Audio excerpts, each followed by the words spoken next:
అందరికీ కూడా happy mother's day మరొకసారి. ఈరోజు మరి సందర్భాన్ని బట్టి నేర్చుకోవాలి కదా. ఈరోజు కూడా మనం అందరం కూడా తల్లులు, ఎక్కువగా తల్లుల దినోత్సవం కాబట్టి తల్లుల్ని ప్రశంసించే వాటినే చూస్తూ ఉంటాం. అది అందరూ చేసే పని. కానీ ఈ తల్లులుగా దేవుడు ఇచ్చిన పాత్రని, ఈ తల్లితనాన్ని అలాగే ఎలా మనము సద్వినియోగం చేసుకుంటున్నాము, అది మన బిడ్డల పట్ల అది న్యాయంగా నెరవేర్చుతున్నామా దేవుని కోణంలో అని ఒకంత పరిశీలన చేస్తే మనకు అర్థమవుతుంది. ఎక్కడ చేసుకోవాలి పరిశీలన? దేవుని యొక్క లేఖనాల్లోనే చేసుకోవాలి. దేవుడిచ్చిన ఈ తల్లి పాత్రని మనము ఈ యొక్క క్యారెక్టర్కి న్యాయం చేస్తున్నామా లేదా? న్యాయం చేసిన వారు ఎలా, ఇక్కడ పూర్వీకులు రాసి ఉంచారు కదా, వారిలో ఒక స్త్రీ గురించి నేర్చుకుందాము. ఈరోజు పోయిన వారం మనం ఒక స్త్రీ గురించి నేర్చుకున్నాము. ఈరోజు జబదయ్య అనే యజమాని గురించి. ఆ కుటుంబ యజమాని పేరు జబదయ్య, అయితే తన భార్య పేరు సలోమి. ఈ కుటుంబం అంతా కూడా దేవునిలో ఉన్నట్లుగా మనం లేఖనాల్లో చూస్తాం. కానీ ఈరోజు మరి తల్లుల దినోత్సవం కాబట్టి జబదయ్య భార్య ఏమి ఆలోచించిందో, ఏమి తను చేసిందో, ఈరోజు ఆ తల్లి ఏమి కోరుకుందో దేవుని సన్నిధానంలో అని ఈరోజు మనము ధ్యానం చేసుకుందాము. అప్పుడు ఈ యొక్క కుటుంబంలో ఈ తల్లి పాత్రను మనం ధ్యానం చేసుకుంటుంటే తల్లులమైన మనము ఏమైనా ఇలా ఉన్నామా, ఈ క్యారెక్టర్లో లాగా ఉన్నామా, లేకపోతే లేవా, ఇప్పటి వరకు లేకపోతే ఇక ముందైనా ఉందామా అనేది ఈరోజు నేర్చుకొని వెళదాము. మత్తయి సువార్త 20వ అధ్యాయము 20వ వచనం. మత్తయి సువార్త 20వ అధ్యాయము. అప్పుడు జెబెదాయి కుమారుల తల్లి తన కుమారులతో ఆయన యొద్దకు వచ్చి నమస్కారం చేసి ఒక మనవి చేయబోగా, నీవేమి కోరుచున్నావని ఆయన అడిగాను. అందుకనే, నీ రాజ్యమందు నా ఇద్దరు కుమారుల్లో ఒకడు నీ కుడి వైపునను ఒకడు నీ ఎడమ వైపునను కూర్చున్న సెలవిమ్మని ఆయనతో అనెను. అంతవరకే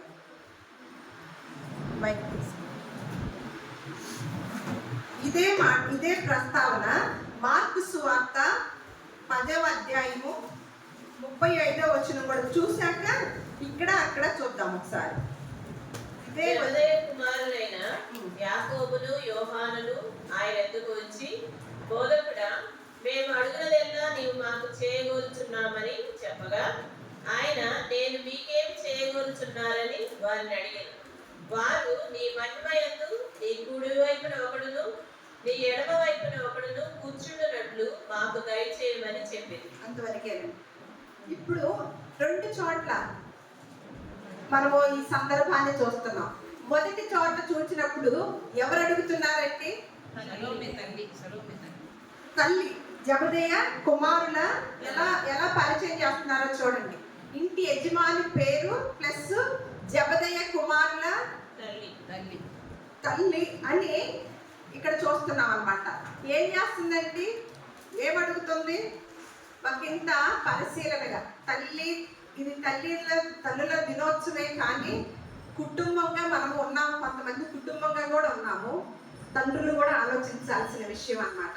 మనము తండ్రుల దినోత్సవం అప్పుడు జబదయ్య గురించి నేర్చుకుందాము. ఆయన చాలా మంచి క్యారెక్టర్ ఆయనది కూడా. ఇప్పుడు జబదయ్య భార్య గురించి నేర్చుకుందాం. ఏమని ఇక్కడ, అప్పుడంట జబదయ్య కుమారుల తల్లి తన కుమారులతో ఆయన వద్దకొచ్చి, యేసు వద్దకొచ్చి నమస్కారం చేసి ఒక మనవి చేయబోగా, నీవేమి కోరుచున్నావని ఆయన అడిగినంట. అందుకామె, నీ రాజ్యమందు ఈ నా ఇద్దరు కుమారులలో ఒకడు నీ కుడివైపునను ఒకడు నీ ఎడమ వైపునను కూర్చుండ సెలవిమ్మని ఆయనతో అనెను. ఏమడిగిందండి? భౌతిక సంబంధమైనవి ఏమన్నా అడిగింది? ఇక్కడ అవకాశం వచ్చింది కదా. యేసుక్రీస్తు వారి దగ్గరే ఉన్నారు. వెంటనే మా కుమారులు 2 ఉన్నారు, 2 అబ్బాయిలు అన్నమాట. వాళ్ళకి 2 అబ్బాయిలు. ఆ ఇద్దరు అబ్బాయిల గురించి ఇక్కడ ఏమంటుంది, నీ రాజ్యంలో ఉన్నప్పుడు ఒక కుడి వైపున ఒక బిడ్డనంట, ఎడమ వైపున బిడ్డని పెట్టాలంట, ఉంచుకోమని కోరిక అడుగుతుంది. ఇది స్వార్థం అంటారా, నిస్వార్థం అంటారా? స్వార్థమేనా ఈ కోరిక? స్వార్థంగా ఉందా కోరిక?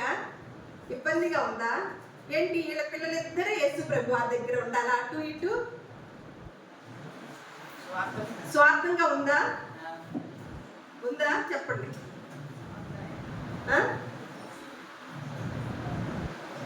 స్వార్థం అంటే ఇదిగో మా బంధువుల్లో ఏ పిల్లలు కూడా ఉండకూడదు, మా పిల్లలు ఇద్దరే నీ సన్నిధానంలో ఉండాలి, ఈ ఊళ్ళో ఉన్న పిల్లలు ఎవ్వరూ రాకూడదు, నీ కుడివైపుకి ఎడమవైపు మా పిల్లలు ఇద్దరే ఉండాలి. అది స్వార్థం. కానీ తనేమి అలా అన్నట్లు కాదు, అది కాదు. తన ఆశ తన బిడ్డల వరకు, ఎవరైనా మన బిడ్డలు బాగోవాలని అనుకుంటున్నాంగా, అది స్వార్థమా? మన బిడ్డలు ఎలా ఉండాలనుకుంటాము? మంచి పొజిషన్లో మంచి స్థానంలో ఉండాలని అనుకుంటాం కదా, అది స్వార్థం ఎలా అయింది? మనమే ఆలోచనలు చేస్తాము, భూ సంబంధమైన వాటిలో మన పిల్లలు గొప్ప స్థానంలో ఉండాలని ఆలోచన చేస్తాం, అందరం చేస్తాం. అది స్వార్థమా? కానీ ఈ తల్లి ఏం చేసింది? భూ సంబంధమైన వాటిల్లో గొప్ప స్థానం ఉండాలని చేసుకోవాలా. యేసుక్రీస్తు వారిని దేవుని కుమారుడిగా గుర్తించింది అన్నమాట. కుటుంబమే గుర్తించింది, తర్వాత మనం చూద్దాం. ఈ కుటుంబమే గుర్తించి, ఆ గుర్తించిన తల్లి, అమ్మో ఇంత గొప్ప అవకాశాన్ని మనము జారవిడ్చుకోకూడదు. ఈ భూలోకంలో ఉన్నా ఏమి లేకపోయినా పర్వాలేదు, నా బిడ్డలిద్దరికి ఆ పర సంబంధమైనది కనుక ఈ లోకంలో ఉండగానే అప్పచెప్పకపోతే నేను మా కుటుంబం అంతా నష్టపోతాము, నా బిడ్డలు పాతాళానికి వెళ్ళిపోతారు. కాబట్టి ఆ సమయాన్ని ఏం చేసుకుంటుందంటే సద్వినియోగం చేసుకొని యేసుక్రీస్తుల వారు కనపడగానే ఆమె మనవి చేస్తుంది అన్నమాట. ఆమె కోరిక అడుగుతుంది, నా బిడ్డలిద్దరిని అటు ఒకళ్ళని ఇటు ఒకళ్ళని పెట్టుకోమని, పెట్టుకోమని. సరే, తల్లి ఇక్కడ అడగటం చూసాం. మార్కు సువార్తలో ఎవరు అడుగుతున్నారండి? తల్లికి పట్టిందా? తల్లి వరకు అయితే పట్టిందంటే న్యాయంగా ఉంటది. మరి బిడ్డలకు కూడా ఏం పట్టిందండి? బిడ్డలు కూడా ఏం అడుగుతున్నారు? మనం పెంచుతున్నాం కదా, మన వరకు దేవుణ్ణి ఎదగాలి, మన పిల్లలు మన విధానంలో మనం చెప్పినట్లు వినాలి అని అనుకుంటూ ఉంటాం. మన బిడ్డల సహకారం ఉంటుందా? ఉన్నట్ల. ఇక్కడ తల్లి ఇక్కడ ఏమన్నా అడుగుతుంది, పిల్లలిద్దరూ ఎక్కడ అడుగుతున్నారండి? మార్కు సువార్తలో ఏమంటున్నారు?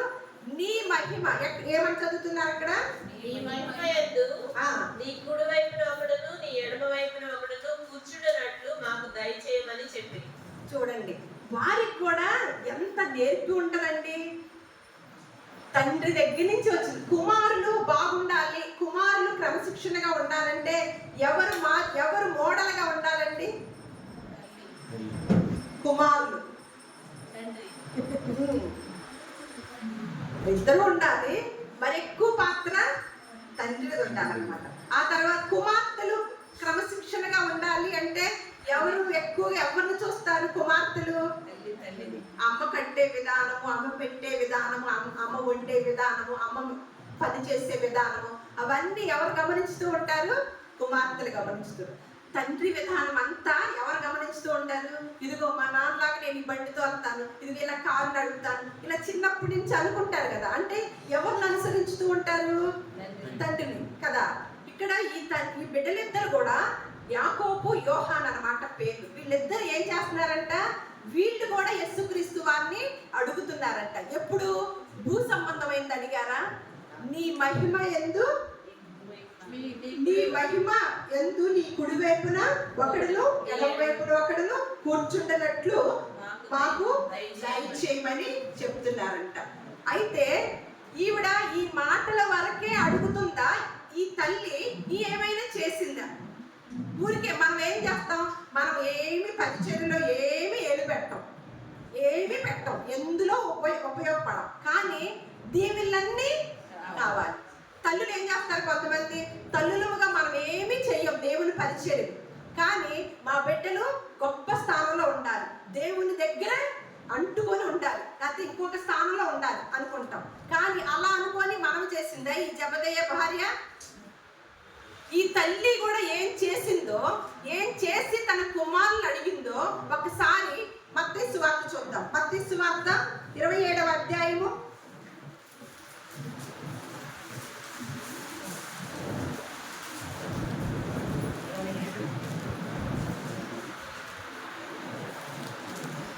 55వ వచనం. మైక్లో ఉన్నాడు చదువు. యేసునకు ఉపచారం చేయుచు గలిలయ నుండి ఆయన వెంబడించిన అనేక మంది స్త్రీలు అక్కడ దూరం నుండి చూచుచుండేవి. వారిలో మగ్దలేనే మరియయు, యాకోబు, యోసే అని వారి తల్లి అయిన మరియయు, జెబెదయి కుమారుల తల్లియు ఉండేది. ఇంతవరకండి. ఇక్కడ ఏముందంట? యేసునకు ఉపచారము చేయుచు గలిలయ నుండి ఆయనను వెంబడించిన అనేక మంది స్త్రీలలో అక్కడ దూరం నుండి చూచుచున్న వారిలో ఎవరు ఉన్నారు? జెబెదయి తల్లి ఏం చేస్తుందంట? ఈ జెబెదయి కుమారుల తల్లి ఇంత గొప్ప కోరిక అడిగింది కదా. అమ్మ ఎంత గొప్ప కోరిక అడిగావు, నువ్వు ఏ రోజు ఒక్కసారి కూడా నాకు పని చేయలేదు, కానీ నీ పిల్లలకు మాత్రం ఎంత గొప్ప కోరిక అడిగావా అని అంటారు కదా. కానీ తను ఎలాంటి తల్లి అండి? ఎక్కడి నుంచి వెంబడిస్తుందంట యేసుక్రీస్తు వారిని? చివరి దినంలో గలిలయ నుండి యెరూషలేము దాకా వెంబడిస్తున్నారు. తర్వాత ఇంకొక వచనంలో మనం గమనిస్తాం. ఎక్కడి నుంచి వెంబడిస్తుందండి? గలిలయ నుండి యెరూషలేము దాకా కూడా ఎవరు?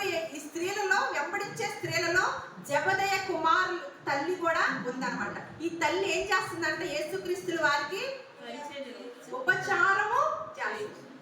యేసుక్రీస్తుల వారికి ఉపచారం చేయాలంటే ఒక వ్యక్తి, ఎంతమంది? అనేక మంది. వాళ్ళు ఒక టీం ఉంటుంది. శిష్యులు కదా. యేసుక్రీస్తు వారికి ఎంతమంది వస్తారు? 12 మంది వచ్చేస్తారా? శిష్యులందరూ వచ్చేస్తారా? 11 మంది ఉంటారు కదా. వీళ్ళందరూ వచ్చేస్తారా? ఈ 12 మంది ముందు ఉన్నారు కదా. వీళ్ళందరికీ కూడా ఉపచారం చేయాలంటే కొంచెం కష్టమేనా? ఒకళ్ళు కొట్టి పెట్టాలంటే ఎంత ఉంటుంది? వాళ్ళకి ఇబ్బంది అవుతుందా? కానీ శిష్యులందరికీ కూడా ఆ టీము వరకు కూడా ఏం చేస్తున్నారు? ఈ స్త్రీలు ఉపచారము చేస్తున్నారంట.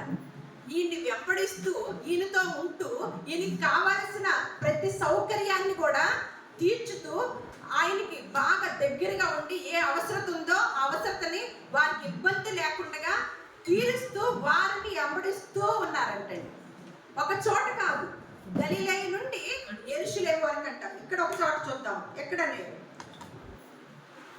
మార్కు సువార్త 15వ అధ్యాయము 40వ వచనం, 41వ వచనం.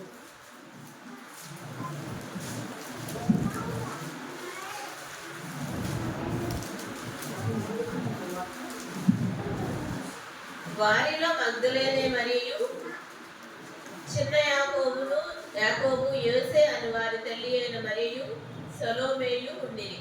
కొందరు స్త్రీలు దూరం నుండి చూచుచుండిరి.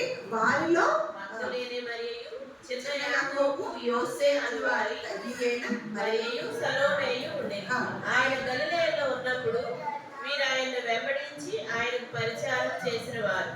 వీరు కాక ఆయనతో యెరూషలేమునకు వచ్చిన ఇతర స్త్రీలు అనేకులను వారిలో ఉండేవి. ఇక్కడ ఏమని చెప్తున్నారండి? ఇక్కడ స్పష్టం చేశారన్నమాట. ఎక్కడి నుంచి వచ్చారంట? వీరు కాక అనేక మంది స్త్రీలు గలిలయ నుండి యెరూషలేము వరకు వచ్చారంట. మనకు అర్థమైంది ఇప్పుడు. మరి ఈ తల్లి అడగటానికి అర్థం ఉందా?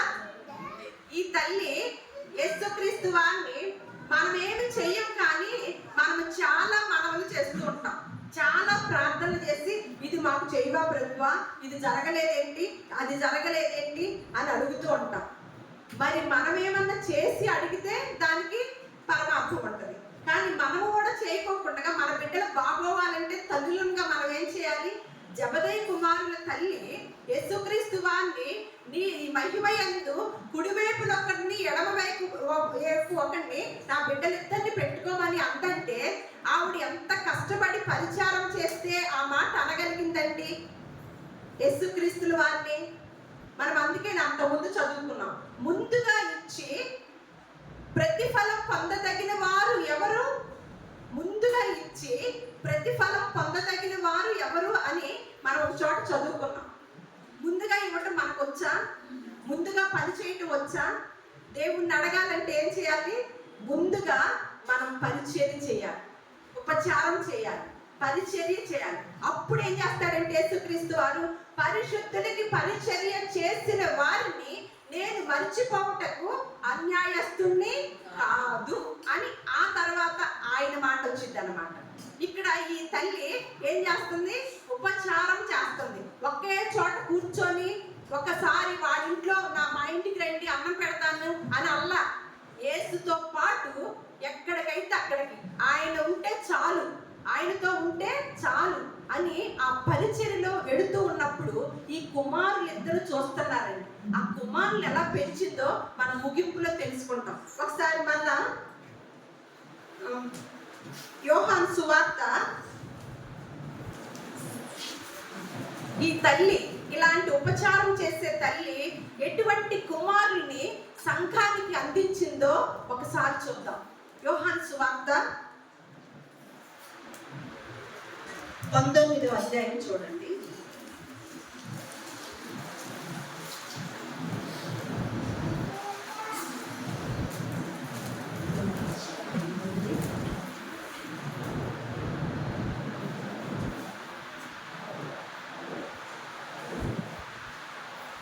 యేసుక్రీస్తు వారికి ఈ పిల్లలిద్దరిని అప్పచెప్పింది కదా, వారు అసలు చేపలు పట్టేవారనమాట. తర్వాత మనం జబదయి గురించి చెప్పుకునేటప్పుడు ఈ కుటుంబం అంతా గురించి చెప్పుకుంటాము.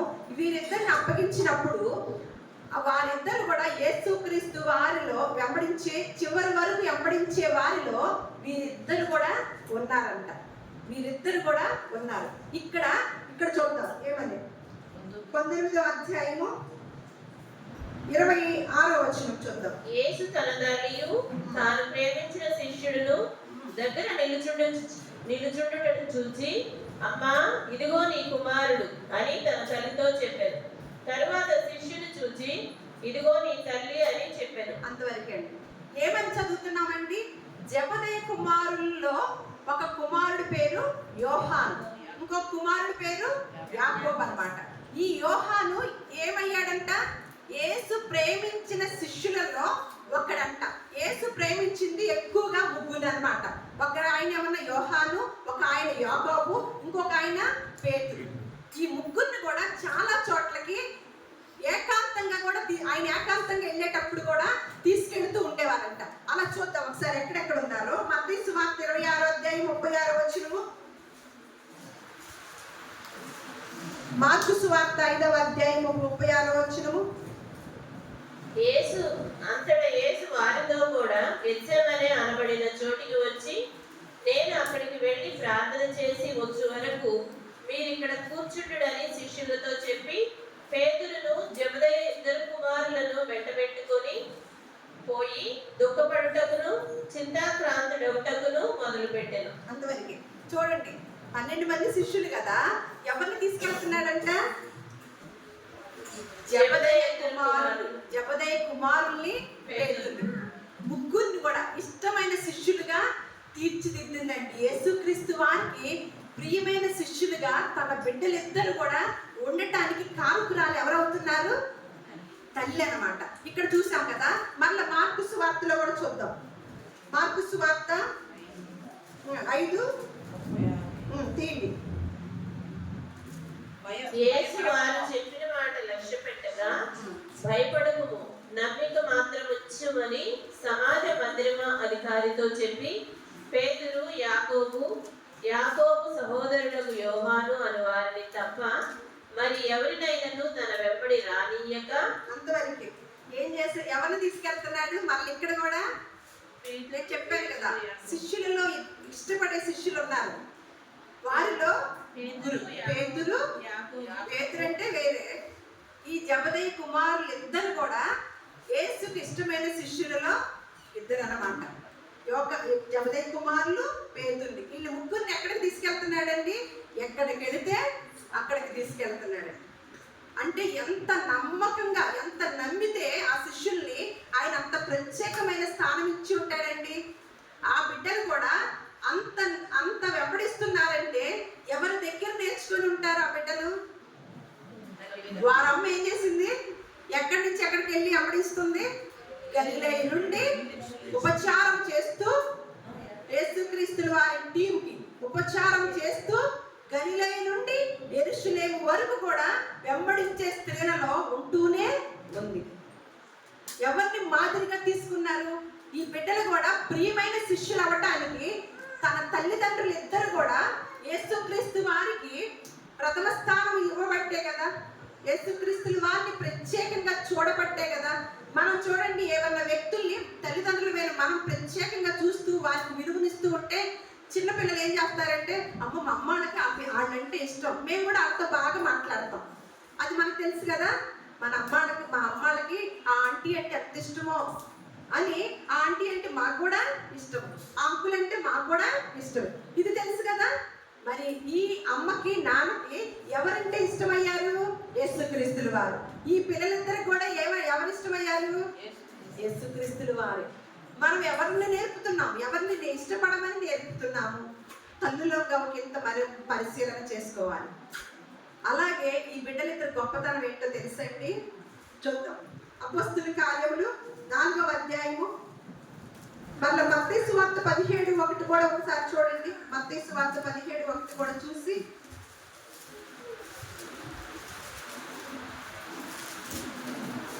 ఆరు దినములైన తరువాత యేసు పేతురును, యాకోబును, అతని సహోదరుడైన యోహానును వెంట పెట్టుకొని ఎత్తైన ఒక కొండ మీదకి ఏకాంతముగా పోయి వారి ఎదుట రూపాంతరము పొందెను. అందువల్ల మళ్ళీ ఇక్కడ కూడా చూడండి ఎంత ప్రత్యేకత. మనం ఈ మత్తయి సువార్తలో మళ్ళీ ఇక్కడ కూడా ఎవరిని వెంట పెట్టుకొని వెళ్ళాడు? చూడండి, జబదయి కుమారులు ఎంత ఇష్టపడుతున్నాడు. అంత ఇష్టం కలిగేటట్లుగా ఆ బిడ్డలిద్దరూ పరిచర్య చేస్తున్నారనమాట. ఎంత ఇష్టం లేకపోతే తన తల్లిని ఎవరికి అప్పగించాడండి? యోహాను సువార్తలో చదువుకున్నాం. తన ప్రియమైన శిష్యుడని మనం చదువుకున్నాం. అమ్మా ఇదిగో ఇక నుంచి నేను కాదు కుమారుడు, ఇగో ఈ యోహానే నీ కుమారుడు అని తన తల్లి అంతట దాన్ని ఒక వ్యక్తికి అప్పచెప్పడం అంటే ఆ వ్యక్తి ఎంత నమ్మకస్తుడైతే మన తల్లి స్థానాన్ని, తల్లి పాత్రను అక్కడ అప్పచెప్తాము. తల్లిని ఆయన ఉండడు, యేసుక్రీస్తు వారు ఉండట్లా, శిలువ మరణం పొందుతున్నాడు, మరి ఉండడు. మరి తల్లిని జాగ్రత్తగా చూడాలంటే యోహాను గారే గుర్తుకొచ్చారు. యేసుక్రీస్తు వారు చూడండి, బాప్తిసం ఇచ్చే యోహాను వేరు, ఈ యోహాను వేరు అనమాట. వీళ్ళే అపోస్తుల కార్యములోకి వచ్చేసరికి 4వ అధ్యాయం 1వ వచనం ఒకసారి చూసి, వారు ప్రజలలో చదువుతారు. వారు ప్రజలతో మాట్లాడుచుండగా యాజకులను, దేవాలయపు అధిపతియు, సద్దూకయులను వారు ప్రజలకు బోధించుటయు, యేసుని బట్టి మృతుల్లో నుండి పునరుద్ధానం కలుగునని ప్రకటించుటయు చూచి కలవరపడి వారి మీదికి వచ్చి వారిని బలాత్కారముగా పట్టుకొని సాయంకాలం అయినందున మరునాటి వరకు వారిని కావలిలో ఉంచిరి. వాక్యము వినిన వారిలో అనేకులు నమ్మిరి. వారిలో పురుషుల సంఖ్య ఇంచుమించు 5,000 ఆయన. అంతవరకే. యేసుక్రీస్తు వారు ఎండిపోయాక ఎంత పని చేస్తున్నారండి, ఎంత పరిచర్య. ఏం చెప్పారంట? వీళ్ళు చెప్పిన మాటలకి, వాక్యానికి ఎంతమంది నమ్మారంటండి? 5,000. ఎంతమంది? 5,000. అంత లెక్క చెప్పలా, ఓన్లీ పురుషుల సంఖ్య. అది కూడా రాశారు చూడండి. ఎంత? ఇంచుమించు 5,000. ఇప్పుడు చెప్తే 5గురన్నా నమ్ముతారా మన జీవిత కాలంలో?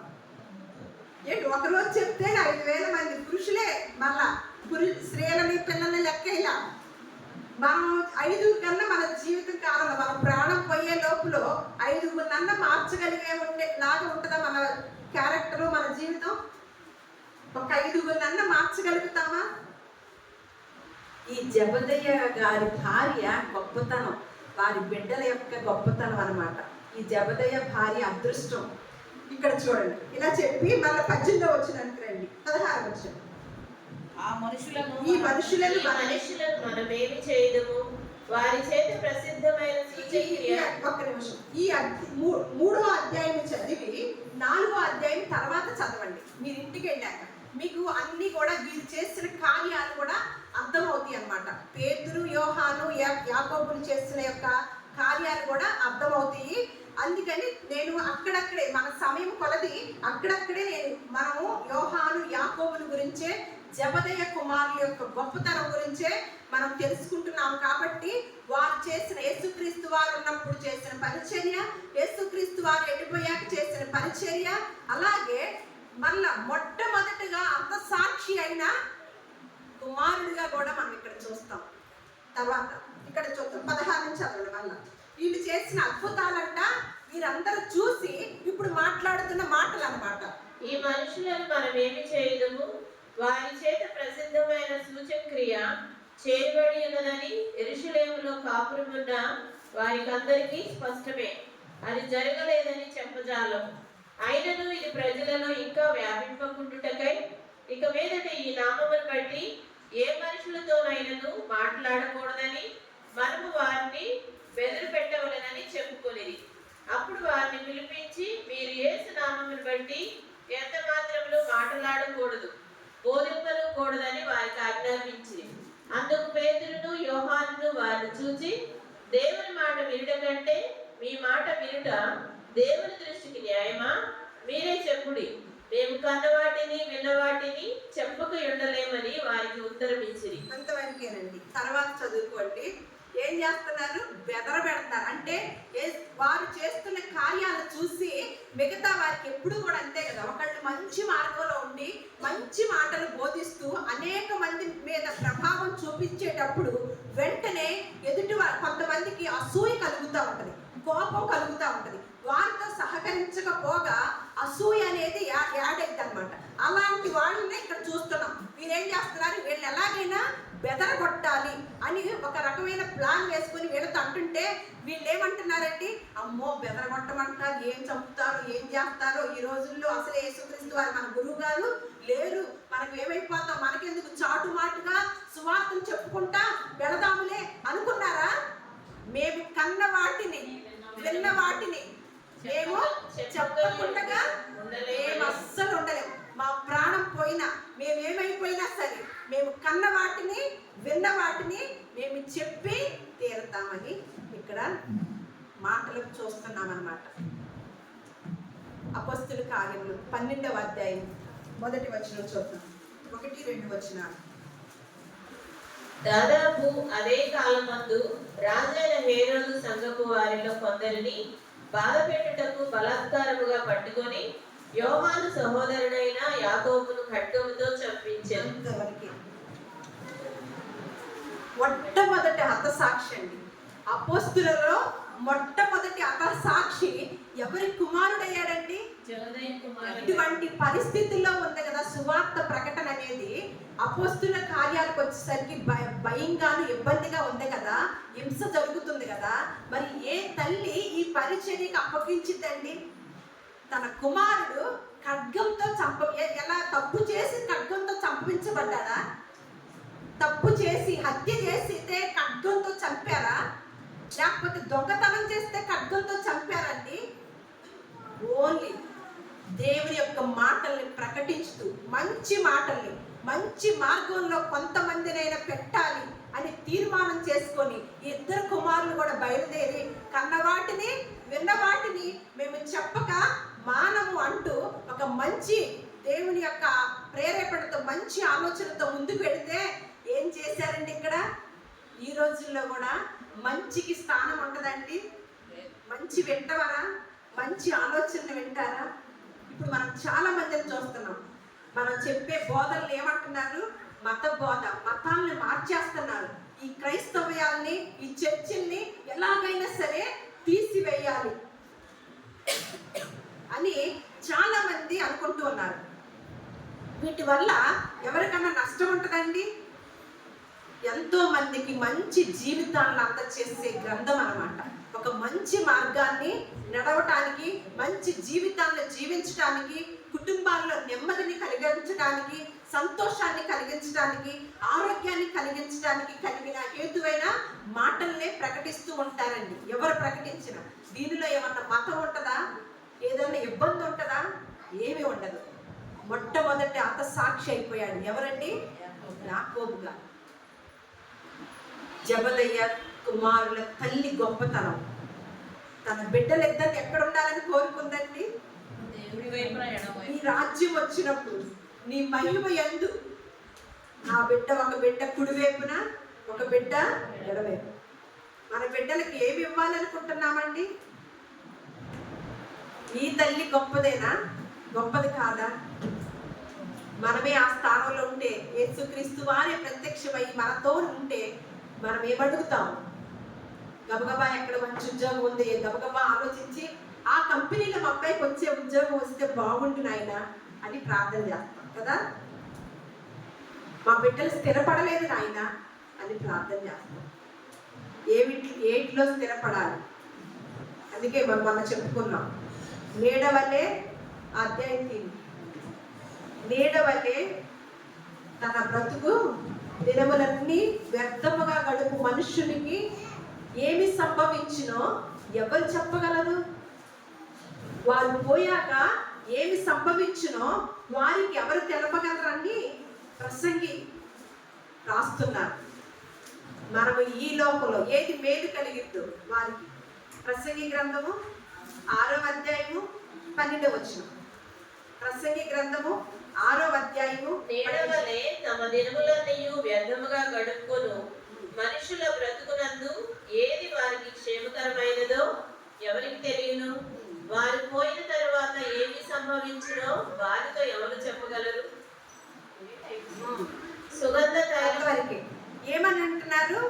మన బిడ్డలకి ఏది క్షేమకరం అంటే, వారు పోయాక ఏది క్షేమకరమో వారికి ఎవరు చెప్పగలరు. మనం ఎప్పుడు దానికి ఎప్పుడు క్షేమాన్ని చెప్తాము? ఎప్పుడు ఉన్న క్షేమాన్ని చెప్తాము? భూలోకంలో ఉన్న క్షేమం వరకే తల్లిదండ్రులమైన మనం ఆలోచిస్తున్నాం. కానీ ఇక్కడ ప్రసంగి గారు ఏమంటున్నారు? నీడ వల్లే తమ దినములు అన్నీ వ్యర్థముగా గడుపు మనుషుడికి బ్రతుకునందు ఏది సంభవించునో, ఏది క్షేమకరమైనదో ఎవరికి తెలుస్తుంది? అసలు మనమేమనుకుంటున్నాము? ఈ లోకంలోనే క్షేమం అనుకుంటాం. ఈ లోకంలో ఏది క్షేమమో అది ఇవ్వు నాయనా అని ప్రార్థన చేస్తాం. జబదయ్య కుమారుల తల్లి ఏమని అడిగింది? నా బిడ్డలిద్దరిని కూడా, ఇద్దరు బిడ్డలు పెట్టిందా? ఒకరిని దాచి ఒకరిని ఉంచుకొని, ఒకటి బాగా టాలెంట్ వాడు, ఈ సాఫ్ట్వేర్ లో ఉంటే బాగుంటది, వీడు మాత్రం పనికిరాని వాడు కాబట్టి వీడు దేవుడి పనిలో ఉంటే బాగుంటది అనుకుందా? ఇద్దరిని కూడా వ్యాపారంలో పెట్టల. తర్వాత మనం ఒకసారి చూద్దాం, జబదయ్య గురించి చెప్పేటప్పుడు వాళ్ళ వ్యాపారం ఏంటో చూద్దాం. వ్యాపారంలో లాభాల గురించి ఆలోచించలా. నా బిడ్డలిద్దరూ కూడా ఎక్కడ ఉండాలంటుంది? నీ మహిమ యందు, నీ రాజ్యం అందు నా బిడ్డలిద్దరికి ఆ స్థానాన్ని ఇవ్వు అని ఏ రోజైతే కోరుకుందో వారిద్దరు కూడా ఎప్పుడు వరకు ఉన్నారంట? అలాగే మరి యాకోబు హతసాక్షి అవ్వడం చూసాం. యోహాను గారు చివరి వరకు ఉన్నాడనమాట. ఆ యోహాను గారే యేసుక్రీస్తు వారి తర్వాత పద్మాస్ దీపంలో పరవశుడై ఆ పరలోకాన్ని చూసి ప్రకటన గ్రంథాన్ని రాశాడండి. పౌలు గారి తర్వాత కొంచెం ఎక్కువ పుస్తకాలు రాసింది ఎవరంటే యోహాను గారు.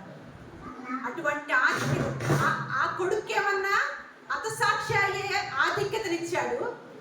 ఈ కొడుకేమన్నా కొన్ని పుస్తకాలు రాసి కొంత మాదిరిని చూపించి జరగబోయే విషయాల్ని, జరిగిన విషయాల్ని, మనం వెళ్ళిన తర్వాత ఉన్న పరలోకాన్ని అన్నిటిని కూడా వివరించడానికి అవకాశాన్ని దేవుడు అనుగ్రహించాడు.